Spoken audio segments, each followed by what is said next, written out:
Hey everyone, and congrats! You've made it to the end of the Buy Again for WooCommerce course. Give yourself a pat on the back, or maybe treat yourself to something you won't need the Buy Again button for, because you'll already be hooked. Over the last 5 videos, we've tackled everything from installing the plugin and setting up those sweet one-click reorder buttons, to customizing the look and feel, mastering order tracking, and even diving into those juicy analytics. Remember that first video where you were just staring blankly at the WooCommerce dashboard? Yeah, me neither. You're practically a pro now. Think about it. No more frustrated customers endlessly searching for past purchases. No more abandoned carts because reordering was a pain.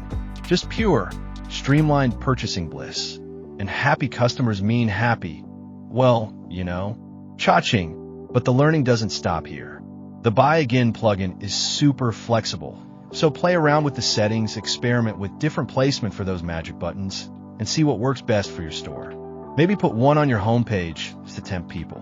Don't tell anyone I said that. Seriously though, the power of effortless reordering is a game changer for your WooCommerce store. It boosts customer loyalty, increases average order value, and saves everyone a whole lot of hassle.